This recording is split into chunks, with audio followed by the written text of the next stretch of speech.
Welcome. Welcome to the SHW Cross team seminar and online people as well. Hopefully you can hear us okay, just shout if not. So we've got 3 speakers lined up today, each 12 minutes, and then we've got 5 minutes for questions for each of them as well. So without further ado, we've got Craig and first. So I'll let you guys go. Great. We're going to talk about our support project. We'll talk about our pilot project last year and then what we're doing first. So we're going to just briefly introduce what is peer learning, talk a bit about the context of our project and our project, the aims, what we needed to be successful, and what we did, and then steps. Craig is a second year PhD student and a global mental health alumni for the widest project. So peer learning. So what is peer learning and why is it important? So students' mental health and wellbeing are an increasingly important area of education. We know that the transition to the higher education environment, combined with new academic and social challenges, negatively impact student wellbeing. Research has shown the importance of contact and connectedness for wellbeing across various domains. We also know that higher education institutes are highly social environments, and we know that peer support can be influential in good academic mental health outcomes. Why peer learning? So this is a definition from the University of Glasgow. So peer learning can be defined as academic support from any other students in a variety of ways. And we know that students can learn a huge amount by teaching others and from their peers. And we know that this is bi-directional as well. So students who are the peer can also learn quite a lot by getting involved in peer learning.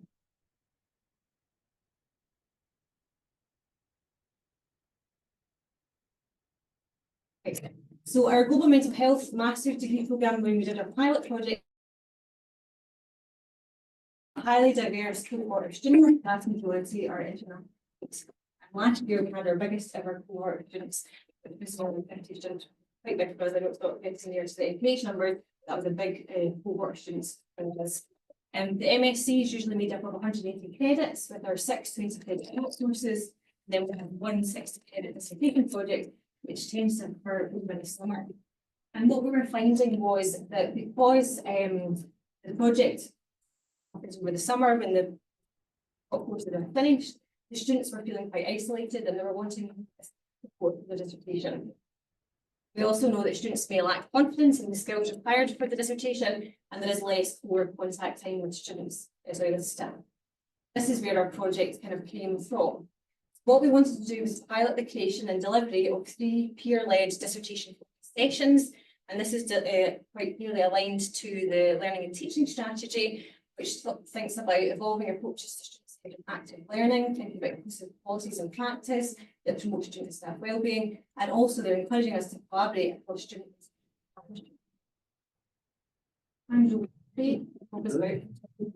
So we took this idea that Julia had about creating peer support and peer-led support for the Global Mental Health Programme. And we started with the basis of, well, what do we need to do to make this a success? So we had some key themes that we wanted to develop on. So one, we wanted tailored to the needs of the students. Now, we appreciate Julia highlighted the diversity of students that exist. Each cohort has different challenges, has different needs. So we wanted to be able to tailor what we are doing to the needs of that cohort. We wanted to engage global mental health alumni, which will allow us to draw on the experiences which the students are going through now. We wanted to be as close as possible in terms of experiences. We exist within a university that has a plethora of supports, often supports that we don't know about. We can engage the student learning and development team to develop ourselves as peer facilitators, but also support students with their dissertation. This was going to be an informal space, and we wanted it to remain that way, to be peer-led, but also appreciate that it exists within a formal context. So the Global Mental Health Programme is a foundation which we fit in, and we wanted to provide that link between the formal lectures and assessments and the informal support which we were going to provide. Absolutely imperative that we were agile and flexible. Not only agile and flexible per year, per cohort, but agile and flexible within each section, because the student feedback was constant. That feedback loop was constant, and it allowed us to be dynamic in how we approach. We want to use the lived experience in the room. So what we'll come on to talk about is by the time the students engage with this pilot, they had already built up a wealth of experience that they may not even know about from having the first 3 to 4 months of their dissertation program. What we did is we harnessed the power of the peer. And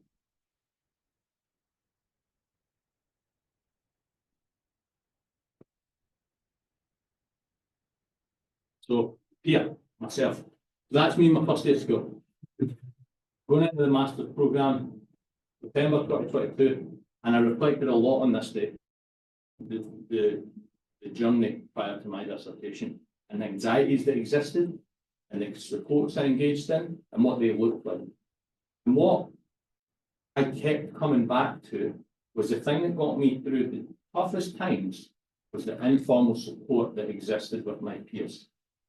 Going for coffees and sharing stresses about feedback that I've got and worries about what my dissertation is going to be like and how I do it and how I navigate the environment, having not come from an academic environment. How do I do that? What does that look like?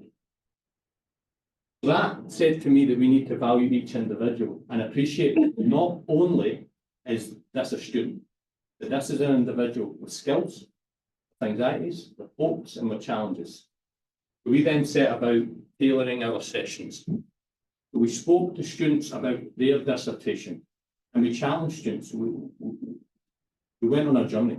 One of the activities was, what does a perfect dissertation look like?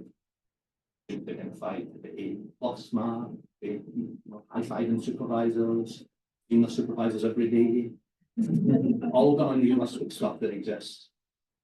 So we then asked them to fill in what are some of the barriers that may occur that prevent that perfect dissertation.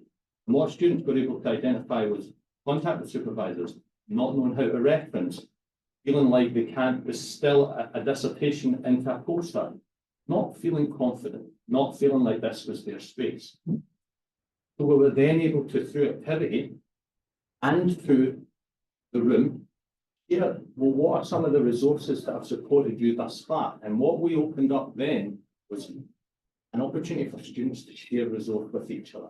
I think we all know that when a resource comes from a peer, I'm more likely to engage in it than, you want help, phone this number. That's very different. We were then also able to talk to students about, what do you need?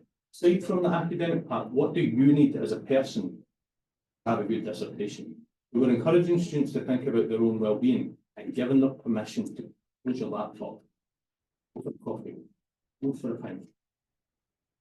Be you. So also prioritising well-being. We spoke about developing the practicalities of developing a dissertation, what that looked like. And we also spoke about the dissertation tips and tricks. This was a big opportunity for us as facilitators to say, and here's what I didn't do. I didn't use a reference manager. This cost me this amount of time. This is where this tripped me up. Here those vulnerabilities as well. Also suggest ways in which. And poster presentation came screaming out last year. Students told us that, how do I distill an 8,000 word dissertation into a 5-minute? So we were able to develop sessions based on the needs of the students. And feedback, feedback, and feedback. So not only did we get feedback officially in terms of survey, no take on surveys, not always great. We were also able to get feedback from the students in the room as a collective, and we also touched base with students individually to find out more about what they wanted.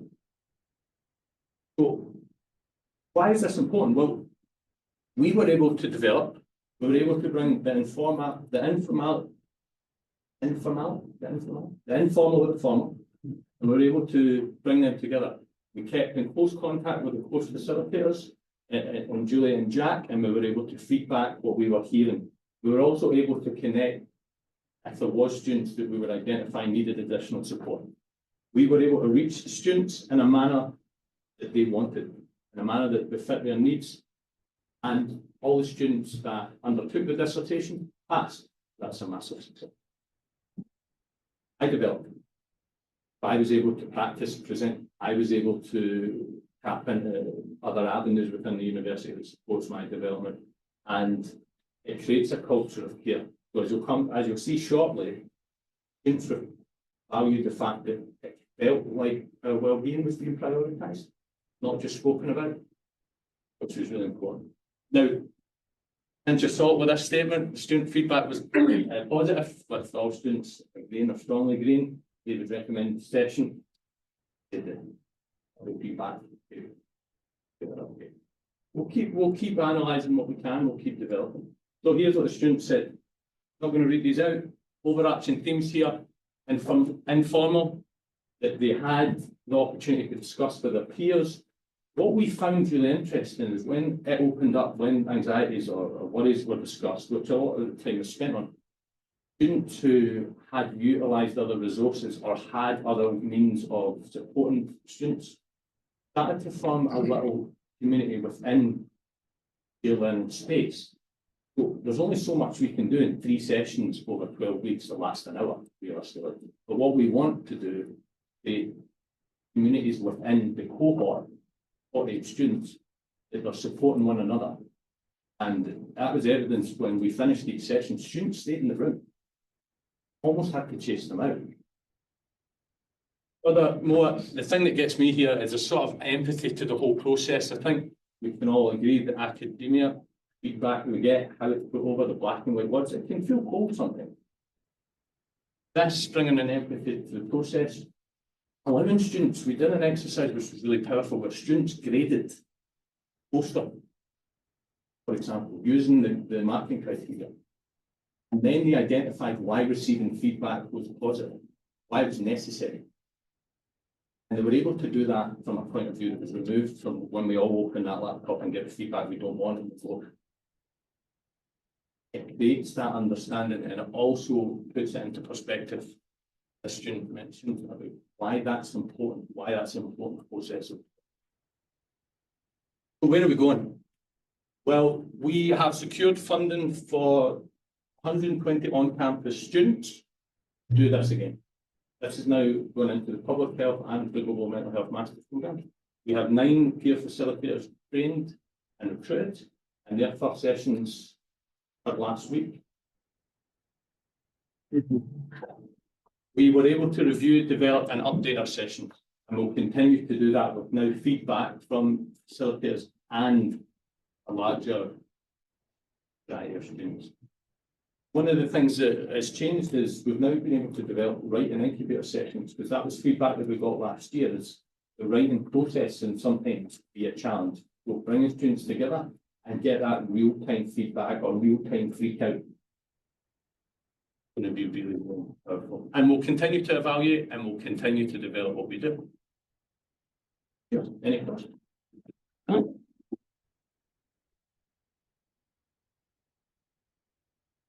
Well, Creighton, Julie, that's excellent, really interesting program.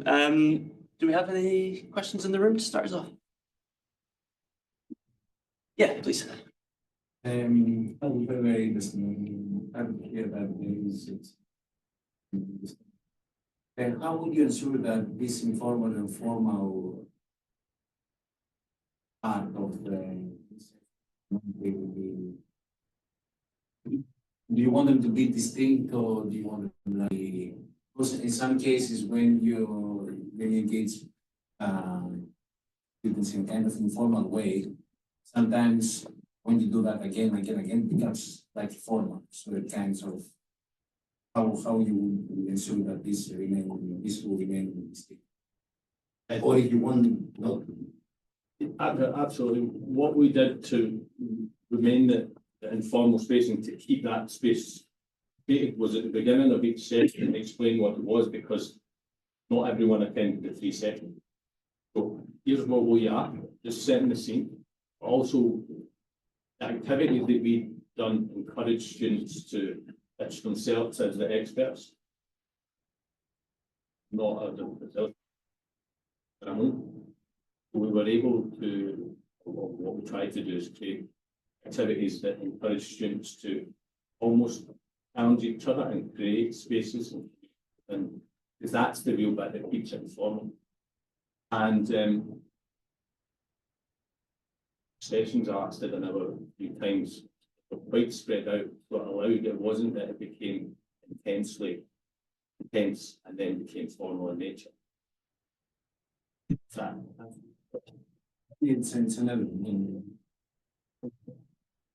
Only thing to say was like staff weren't present, so I wasn't there as the program lead. The decision. You're there in the background, very much very. Just a quick question, yeah, thank you. So who are the students that attended?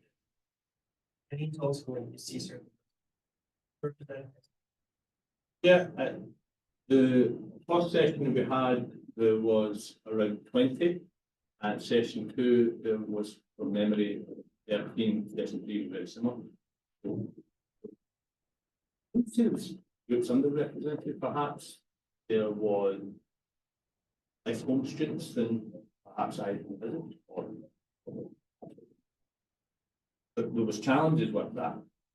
So we had to think harder about how do we encourage peers to create new peer relationships within that space, because everyone sits with a friend. So how do we safely allow students the opportunity to split? We use different techniques to do that. For example, interest fields that we're interested in, and 7, if you had 20, I was going to drop off 7. Did you follow up on the 7 that didn't come back? no, well, yes, because the first, what we learned very quickly is the first session that we had penciled in was 9:30 staff. And for the first cohort, it's 9:30 to 10:30, and then 10:30 to 11:30. And for the first cohort,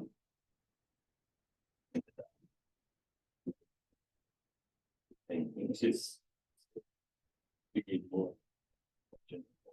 And also what we did is we spoke to students about things, individually spoke to students to develop and make those changes happen.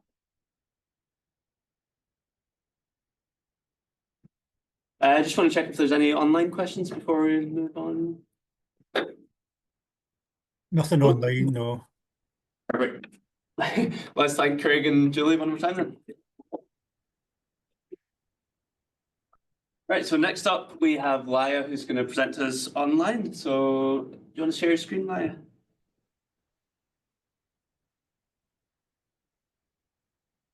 Can you see that?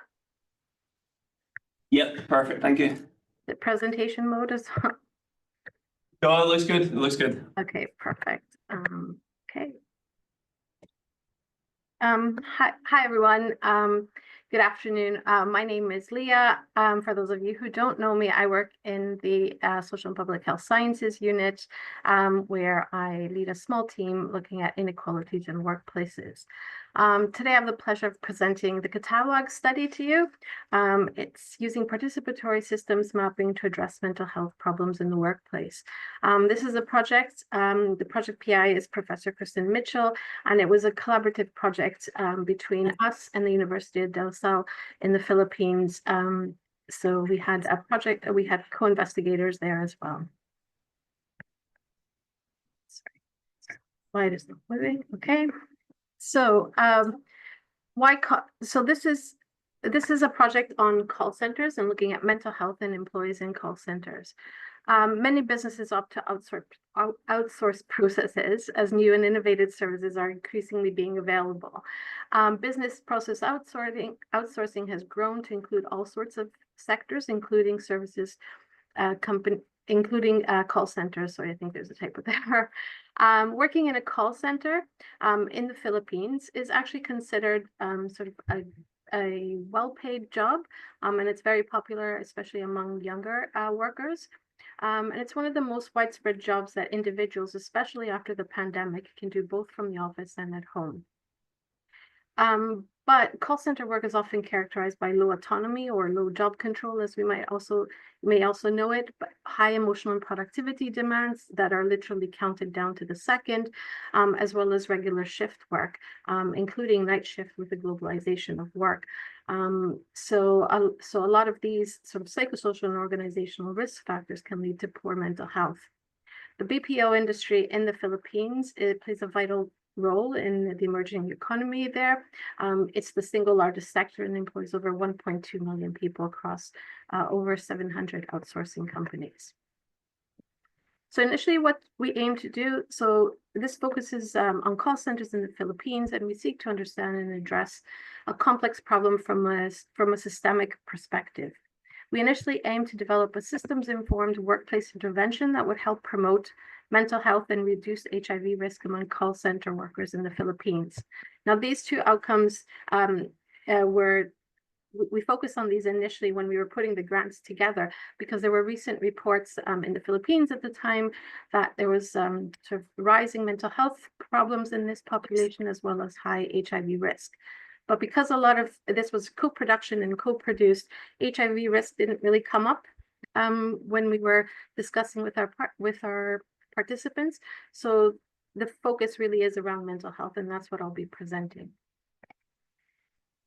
In terms of the study components, this is going to be a little bit of a whistle-stop tour of the project. So I'm going to give you sort of a high-level description of the different phases that we went through and what we developed at the end.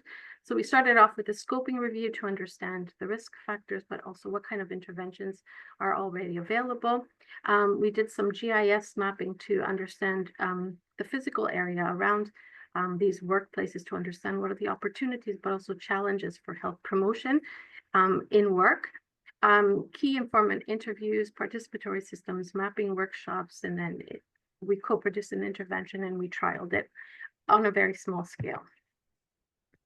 So just to start off with the scoping review, what we aim to do is look at group-based interventions that were delivered in workplace settings. And specifically, we were targeting employees in desk or office-based work and in occupations where employees have low job control, low autonomy, and high stress. The intervention had to target or explore a mental health outcome of interest. And these were the ones that we included were anxiety, depression, stress, burnout, and well-being. So what we found that there's quite a few different types of interventions. The most common were educational stress management interventions, some behavioral mindfulness interventions, and interventions around increasing physical activity. Less frequent were job redesign interventions, nutritional ones, interventions looking to change the social environment, and music relaxation. If the interventions followed a participatory approach, were flexible in their delivery within the workplace, had shorter intervention times, and were based on theory, these were facilitators for implementing an engagement within the workplaces. Resources were often prohibitive. There wasn't much information on whether or not interventions were cost effective. And some of the components of interventions were actually quite impractical for workplaces to be embedded within their structures. And it's as a lot of the authors noted, it's very hard to control for confounding factors, especially organizational change while you're doing an intervention. However, what we did find is that all behavior interventions reported significant improvements in mental health outcomes, but there was no clear pattern for any of the other outcomes or any of the other interventions. The next phase of the project was working with call centers. So when we got the funding, this was really when COVID-19 hit. And then fieldwork was going to start sort of within the year. So we had a lot of challenges in terms with that, because obviously we were supposed to go to the Philippines, but everything had to move online. However, we were successful in recruiting two different companies. One was a very large global company, and we had two different sites, one which was very, very urban, and the other one was a little bit more remote, and a smaller sort of independent local company, and we had one site from there. So in terms of the participatory mapping process, we had a number of online workshops to elicit factors and causal connections, to understand really what is the problem that the employees are facing, what is their perception of the causes, and what can we do about this. These workshops were organized by job roles, so we would get one group would be the call center agents, another one with the team leads, and another one with the managers. So with these workshops, we were able to generate interrelationship diagrams for each of the companies and by job role. And then we were able to bring all this together into one causal loop diagram. We brought the diagram back for a second round of workshops to the participants to sort of validate, but also to identify where in this system are the leverage points or that we could intervene to improve mental health. And in the end, we came up with one final single causal loop diagram. So what are the key issues? Oops, sorry. What are the key issues call centers employees face? So there were a number of issues. The ones that were sort of most common or commonly brought up by the participants were 5. These were feeling stressed during their work days, having anxious thoughts and constantly be overthinking things. Lack of sleep was another problem. Difficult relationships with co-workers was discussed among employees, as well as poor work-life balance. However, the participants also identified opportunities to leverage. So where can we intervene? Mitigating performance pressure was one area where employees thought would be most helpful. Managing change and unpredictability. Often they had very short notice of changes in their shifts and changes in the tasks that they had to do. Promotion of physical health and self-care was another one. Improving relationships at work and promotion of work-life balance. What I'm showing you here, you may not be able to read everything. Don't worry about that. This is not the whole map. This is just one of the maps around change and unpredictability. So the green circles show you the problems that the employees were talking about. So feeling stress, sleep quality, work-life balance. The gray circles tell you what the perceived causes of these were, and the arrows, red and blue, tell us about the direction and whether or not this is reinforcing or not. So for instance, at the top, you can see that quality of communication within teams and with management was one of the causes of feeling stressed. If quality of communication decreases, feelings of stress increase. Whereas when you're feeling stress increases, absenteeism and loneliness also increase. Within these, we were able to see sort of reinforcing loops. So this is just zooming in on one of these reinforcing loops where you can see that when someone is feeling stress, they're more likely to maybe be exhausted or have burnout. That in turn can lead to staff turnover, which then leads to organizational impacts where you have then sudden and unexpected changes in work tasks, which then again leads to even more stress. I'll skip that one just for time. So the next point was deciding on the intervention focus and intervention design. Again, no point in reading this, but we were guided by systems perspective. So we conducted sort of this multi-phase mixed method work to develop a workplace well-being intervention. Our approach drew on the 6 squid framework, which establishes 6 steps for quality intervention development. So in terms of what we recommended for the intervention, this was, again, it was co-produced, so it was based on our discussions with the employees. And what we did is we developed an intervention for team leads, and this was framed as a coaching or training intervention. And this intervention involved an introduction or orientation about the importance of promoting mental health in the workplace, a presentation of the well-being maps, and then a brief lecture on the important role that supervisors can play in workplace mental health and well-being. And then there's also self-directed activities. So for instance, you can see at the bottom here, they came in for group session 1, where we discussed the map, discussed the links between this and how team leads can influence the links.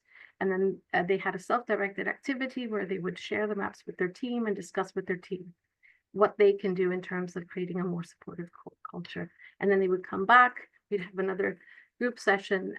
So this was the intervention. These were facilitator-led group sessions with approximately 5 team leads each time. And as I said, it was interspersed with homework for leads to do with their teams. So what did we learn and what comes next in this project? So what we learned was that the participatory systems mapping process and the outcome was extremely valuable for the company. So this is a method that's not really used in workplace intervention development, and the companies really valued having the maps as a visual tool. Having these maps co-produced was also seen as very valuable, and it helped with engagement, as well as the employees feeling as part of the development of the process. In terms of the intervention was also very well received. We had a small evaluation after the intervention, and we had very good feedback in terms of acceptability, in terms of the way it was delivered. It was feasible to get output data from the company. So this was all very promising. In terms of the intervention, I know I maybe talked about the intervention in the last bit, but this whole process in terms from the system, participatory system mapping, was the intervention. So really, this is something that we can go to any organization or any company to tailor an intervention to their needs, whether it's mental health or something else. Finally, in terms of next steps, we're hoping to work with other organizations and other companies to maybe try this out on a larger scale and see whether or not it's effective as well. In terms of acknowledgements, we'd like to thank 2 companies that took part and all the employees who took part in the study. Especially I'd like to thank the 2 research associates, Caroline and Charisse, for all the amazing work they've done on the project. If you're interested you can, we have a small website on the university website. You can Google KATAWAG project, or you can use a QR code to see a small video, 3-minute video that we have on the project. Thank you all for coming.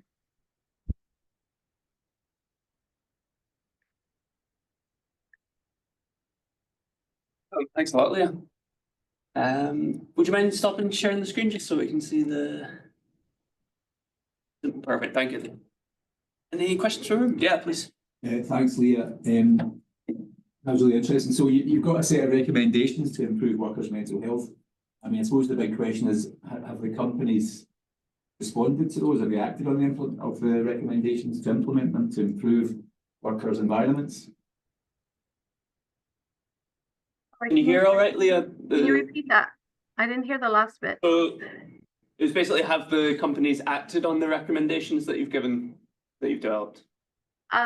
So the larger company, I'm not 100% sure if they are continuing. I know they said it was extremely valuable, and they wanted sort of us to give them more information of the process, because this is something that the companies can actually implement by themselves if they were eager and wanted to. So we're hoping that they are continuing sort of with the process, but I don't know. The second company, sort of one of the challenges of the project was obviously that academic timelines and industry timelines are very different at times, and the priorities in industry change very, very rapidly. So one of the companies went through sort of a large organizational change and kind of wasn't really involved towards the end of the project when we were doing the actual intervention with the team leads.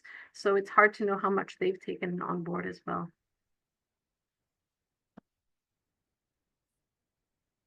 Can I ask Leah on the initial recruitment of the companies as well? I'm guessing it might be quite a selective group of companies that are willing to sign up to this type of thing, just because obviously you're taking time away from their immediate productivity in terms of answering phones and stuff, even if the long-term gain might be worth it, obviously with better mental health.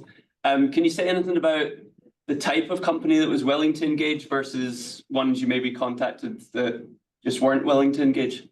Yeah, well, I mean, it's hard to know sort of how representative this was, because it was during COVID and they were in lockdown in the Philippines at the time. So I think that was definitely one extra barrier, an extra challenge in terms of recruitment. One of the companies, the large company, we actually recruited via sort of our networks. And the other company was really just us, like cold calling companies, and they came on board. Obviously, it's companies that already have a strong focus on well-being, and they have a well-being agenda within, sort of very interested. We don't know how representative this is across the BPO industry or across call centers in the Philippines. So that is probably one bias. It's companies that are already to some degree investing in the well-being of their employees. I should say that the employees actually who took part had to do this in their own time. So it wasn't taking away, as you know, call centers down to the second. So they were not doing it in company time. They were not participating in company time. Yes, just to add to that, I think the ask for these companies was a lot bigger in the sense that we were asking them to get involved in a process that was not yet proven to be effective. Yeah. So it was an investment in something that might work, might not work. Whereas being established that's potential, the next phase, the recruitment is easier.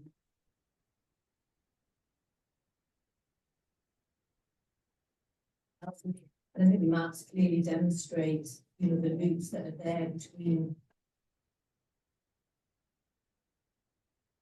that and strong.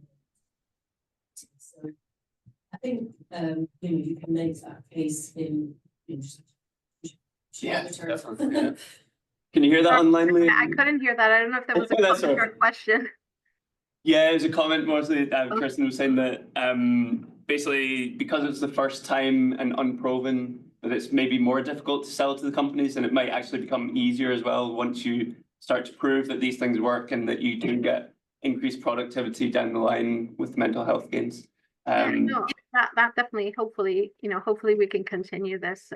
I think obviously some companies are doing things, so they're recognizing that, you know, they still need to do more. So that is also an incentive to try something new. So hopefully between those two factors, we can try and recruit more companies to try this out. Final question, yeah. Yeah, thanks, Leah. That's very nice. In your slide showing the facilitators to mental health, the one thing that stood out for me that they didn't list was better pay, better terms, better condition, more leave. Were you, did the employees really not raise these, or were you guided away from those topics by the companies? Did you hear that, Kelly? What cutoff was what we didn't mention? So better pay, better conditions, things like that. Oh no, it definitely, missing. yeah, no, that definitely did come up. And as I said, I didn't show the whole map, and we have 5 different maps for the different components. So this was just a sub map, but that definitely came up. Thanks a lot, Leah. Thank you. And our final speaker today, David. Whose laptop's this? Mind if I use your power supply? Thanks very much. Just because you know that way sometimes it turns itself off. All right, okay, I'm going to share my screen.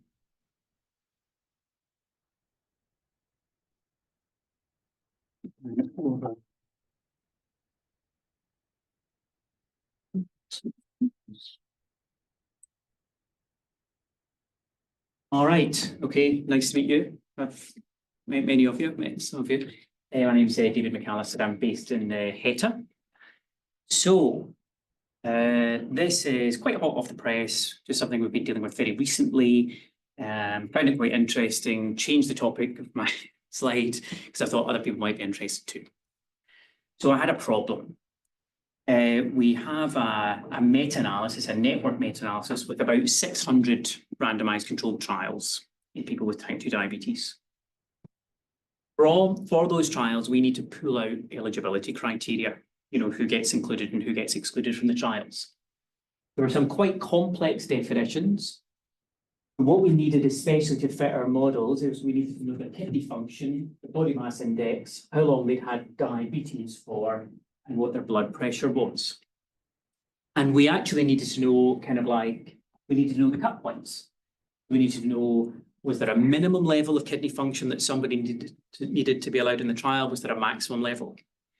And the trials were very heterogeneous. So some trials excluded people with kidney failure. Some trials specifically targeted people with kidney failure. So it was quite complex text. And the text, we got it from international clinical trial registries, we got it from published papers, and we got it from some things which are called clinical study reports, which people might be less familiar with. Those are documents produced usually by pharmaceutical companies and provided to organizations like, the FDA and European Medicines Agency, and sometimes from protocols. So it was a big challenge. It would have taken a lot of time to do manually. So we had to go with some large language models. Now, if you just took the paper or the text and fed it straight into a large language model, what you would get is it would take ages and it would be a mess. So what we did was we broke it into small, I've written it in small, checkable and transparent tasks. Okay. So like, first of all, for example, we had to take some of the text and split it into inclusion and exclusion sentences. Then we used regular expressions. People familiar with regular expressions? It's kind of like a little mini search language for performing a search. Like if you do a search and sometimes if you put a star on the end, say, for example, you wanted to look at diabetes, diabetic, diabetology, you might have like diab and a little star on the end. Well, regular expressions is like taking that concept and pushing it as far as it would go. It can do all sorts of clever things like look back and look forward and so on. So anyway, so we can use regular expressions, not ChatGPT, just regular expressions to select relevant sentences. And then there's where we start using the large language models. So we had to develop prompts with text outputs, change them to machine readable outputs, and then try and scale that up across the 600 trials. And then finally want to show our working. So that's an overview, and now I'm going to show you. Just before I show you, have people, everybody's had go now, using it. So I'm not a computer scientist, I'm not an expert in large language models, far from it. But here's a little overview. You've got Copilot, which the university seems to pay for. I had a look in the university website to see if I could find out what exactly we're paying for. It's not clear. It's not a standard part of an Office 365 subscription, but they can pay extra for it, and I suspect that's what they've done. So if you go onto Copilot, you'll see that they've paid something towards that. Underneath Copilot are some OpenAI large language models. In the background, it might choose a different model depending on how busy it is and what time of day and so on. So that's Copilot, a little bit of a black box. We've got a subscription for ChatGPT Plus. Ryan McChrystal, one of my PhD students, needed this for his project. So we pay $25 per user per month. We've got 2 users. That's a bit nicer. You can choose what models you want. It's got a slightly nicer interface. You can use an API, an application programming interface. So that means that you can, like, from within a programming thing like R or Stata or Python, you can send messages to the large language model and get answers back. You can use that, and we didn't because you have to pay more for it, and because it's a little bit terrifying. You could get it wrong and end up with a bill for £10,000, so we didn't do that. There are other online large language models. You'll have heard of Google's Gemini. There's the Meta one from Facebook, DeepSeek, the one from China at the moment, although I don't think new users are able to use that at the moment. And then you can also run these things locally, particularly if you have a GPU on the device that you're using, on your laptop or computer, then you can get these running locally. Llama will even run without a GPU on a laptop. I've run it on my laptop, but it's super slow, not really feasible. And you really need help to set that up, I think, unless you're already in that space. Okay. So here's an overview of our workflow, bearing in mind that what we had to do was go from the text to get some data. All right. So we've got, this is the US clinical trial register. So that's already available in a database. And you can pull data from that easily, straightforwardly.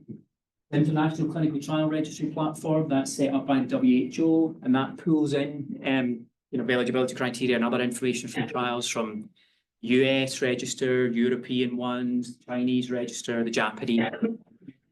You can kind of pull text in for those. But trialists don't always put all of the eligibility criteria into the registry. So we also got them from papers, from published papers, and converted those from PDF format files, again, kind of sucked into the free text. I'll not talk too much about that. Okay, this is just an overview. So then we've got the data, we've got all the text, and then we effectively split it. We use these regex searches that I was telling you about to find bits of text related to body mass index or bits of text related to duration of diabetes and so on. And at that point, we go to ChatGPT and are able to turn that text into data. And I am now live and dangerously, without a safety net, going to attempt a demonstration. So just to give you a sense of what we're looking at here. So here is an idea of the end product. So really want the text on this screen. Good. Okay. So here's data. That's a trial ID. This tells us that it was serum creatinine. That tells us the units. That tells us what the cut point was. That tells us that the cut point was greater than or equal to. And this column here tells us that the cut point happens to apply to a subgroup. So this particular trial, for example, had different cut points for women and men. This particular trial had for not treated with metformin. And what you can see here, if I hover, that's the original text. You can see that as a human being, of course, you can read that and copy and paste it in, but it's tiresome. So for 521 entries, so that's actually about 260 pieces of text, fed that into ChatGPT, we've got these lovely cutoffs, and I'm going to show you how. So I'm actually going to show you for BMI, just because my code is a little bit cleaner for that. So this is an R script for people who are not familiar with R. Okay, so here's the kind of original eligibility criteria sentences. So there we've got like a trial ID, we've got whether it's an inclusion criterion or an exclusion criterion. So an inclusion might be diabetes, exclusion might be must not have type 1 diabetes. And here's the text. And you can see here, so there's about 10,000 rows. So there's a lot of text, even just for 600 trials. So the first thing we did is we limited that text to text that we thought might be about BMI. So have most people done a systematic review at some point? You kind of start off with a broad search, with kind of broad search terms. That's what this is. So in here we've got kilogram, there can be a space or no space, and then it might say M for per meter squared, and there might be a slash, and there might not be a slash. All this complicated stuff here in this regular expression is just dealing with the fact that sometimes it's capital, sometimes it's not, sometimes it's a space, sometimes it says meters, sometimes it says meters, and so on. The nice thing was I didn't need to write this regex expression. I got ChatGPT to do that for me as well.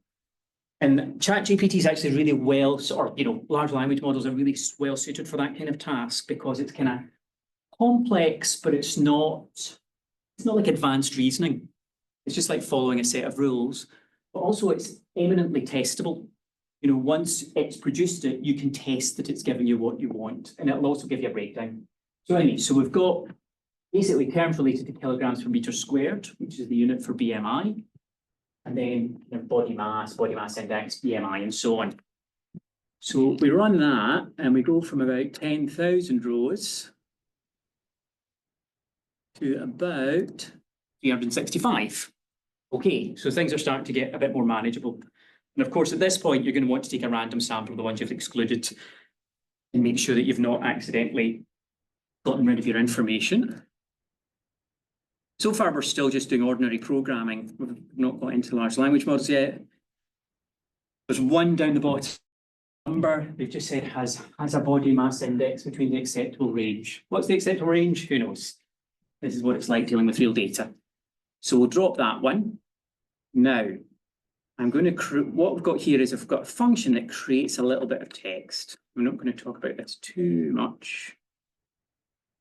So down here, here's a little prompt that I've written. So, as probably people already know, if you're going to interact with these large language models, it's good to give them a role, tell them what they're doing. So, you know, you are an expert in evidence synthesis. You might want to consider you are an expert systematic reviewer. You probably don't want to say you are a comedian or a flippant comedian or something. So each of the following contains an excerpt for some clinical text eligibility, clinical trial eligibility text. The excerpts are being chosen via a regex search. It could be related to body mass index. Each excerpt has a trial ID, a text ID, and a Langan text. Each of them is independent. Sometimes you'll get off, sometimes there will be multiple. Extract the cut points and whether they are lower, take some examples, or upper. And then I said where it's for a specific group, male, female, people taking medicine, please also extract this information. Occasionally there'll be extraneous text in the excerpt not related to body mass index. Please ignore this. All right. So that's a prompt that I created. Now, what I've got here is a little bit of our code, which basically takes some of my 364 rows and it just takes the first 5 of them. So I'm just going to open that and let you see it. There. You see this text here? So we've got trial ID, we've got a little label that I gave it, and then we've got a bit of text, just for the first 5. Now I'm now going to go on to ChatGPT.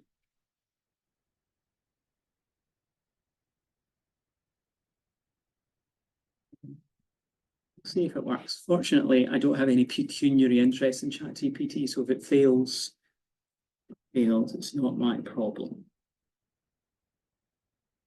Just getting it to next.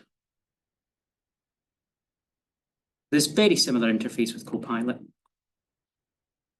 Okay. So there we go. So now it's running.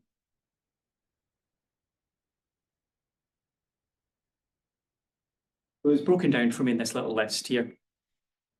And obviously I did this before. At this point, you're going to want to check that it's giving you the sort of information that you want. Right? Okay, so far so good. But then you'd have a job sucking this back in a kind of usable data way. So the next little prompt that I created earlier was, just paste it in and then I'll show you. So please present the results as a JSON file. So JSON file is a kind of data file format. Anyway, you basically tell it the structure that you're looking for. I personally, in working with this, have found that when you ask for a JSON file, it tends to give more accurate results. I don't know what signal it sends to the model, but it tends to give you more accurate results. Okay. Just analysing it.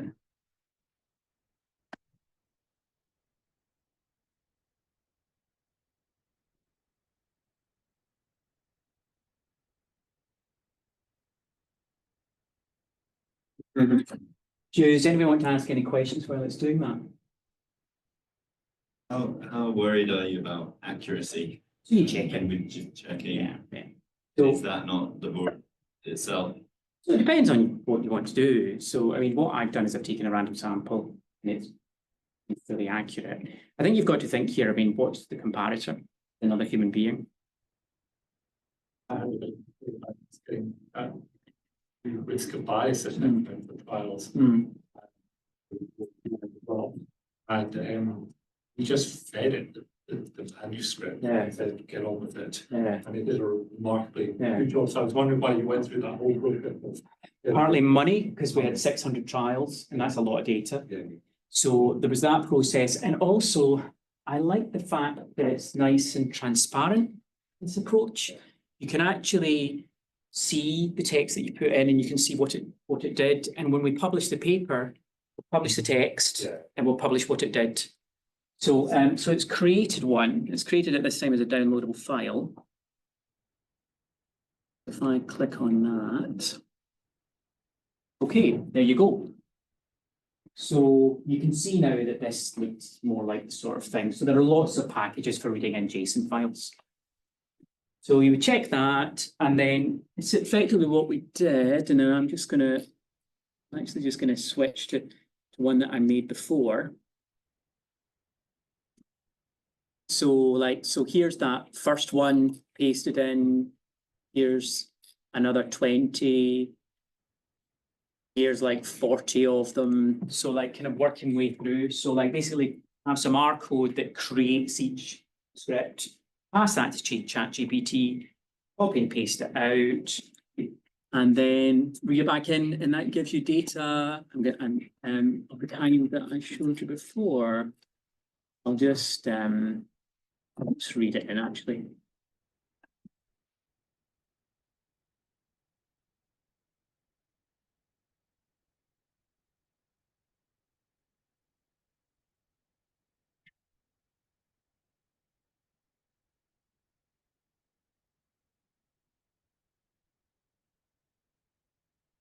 Okay, yeah, so this is it basically. We've got we read the JSON files back in, and we're back to kind of where we were before. So got the trial ID, got the cut point, got the fact that it's less than or equal to body mass index less than or equal to 45. You can see here that sometimes it gives you the units, in which case we've captured the units, and sometimes it doesn't. You just have to infer it.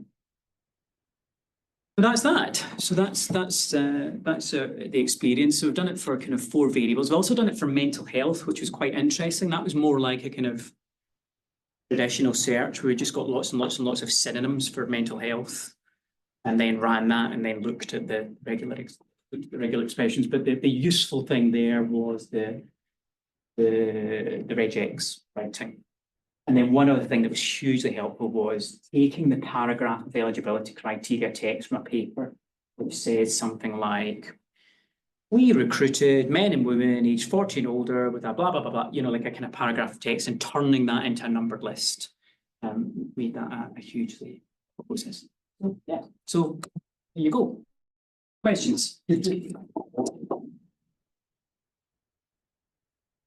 Excellent. Really interesting and nice, varied lot of presentations today. So we're pretty much out of time, but I want to allow maybe one question if people want to stay on for David. We had one online, I think. Let me just do that. If people need to go for other meetings, then of course feel free to slip out. But there was one that came in here. So Jim asked, could you use a human to provide a gold standard for a small sample and then obtain sense, spec, accuracy, etc.? Maybe this is what you did. You could use these stats to support this / promote its use. You could, and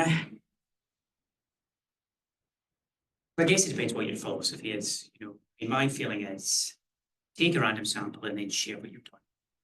You know, if you've got, like if you're doing some qualitative research or something and you can't share the text, then obviously it's different. But put that table online. You have a look for yourself. Perfect. So there are other questions there, but I'll maybe let David come back to you after if you're interested.